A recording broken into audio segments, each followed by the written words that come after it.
माहेर समोर असल्याचा आज मला ना चांगलाच फायदा झाला। तर झालं असं की मी करत होते पावटे भात आणि मधूनच गॅस गेला। मग काय उचलला कुकर आणि गेले घरी। इथं वहिनींनी राहिलेली माझी रेसिपी पूर्ण केली।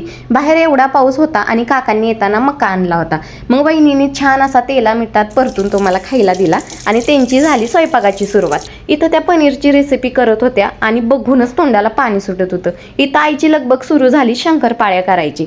तर तिने काय केलं, 5 वाटी मैदा घेतला आणि त्याच वाटीने 1 वाटी तूप, 1 वाटी साखर आणि 1 वाटी दूध हे वितळून घेतलं आणि हेच वितळलेल्या मिश्रणात आपल्याला हा गोळा मळायचा असतो। आता हा गोळा थोडासा दाटसर झाला तरी काय हरकत नाही, शंकरपाळ्या छान अशा क्रिस्पीच होतात। मग इथं शंकरपाळ्या लाटून घेतल्या आणि त्याला त्या शंकरपाळ्यांच्या आकारात कट करून छान अशा गरम तेलात फ्राय करून घेतल्या। आता आपल्या इथं शंकरपाळ्या पण तयार झाल्या होत्या। आता शंकरपाळ्या आहेत म्हटल्यानंतर चहा तर झालाच पाहिजे ना। तर इथं गरमागरम चहाही झाला। तर चला भेटूया पुढच्या व्लॉगमध्ये।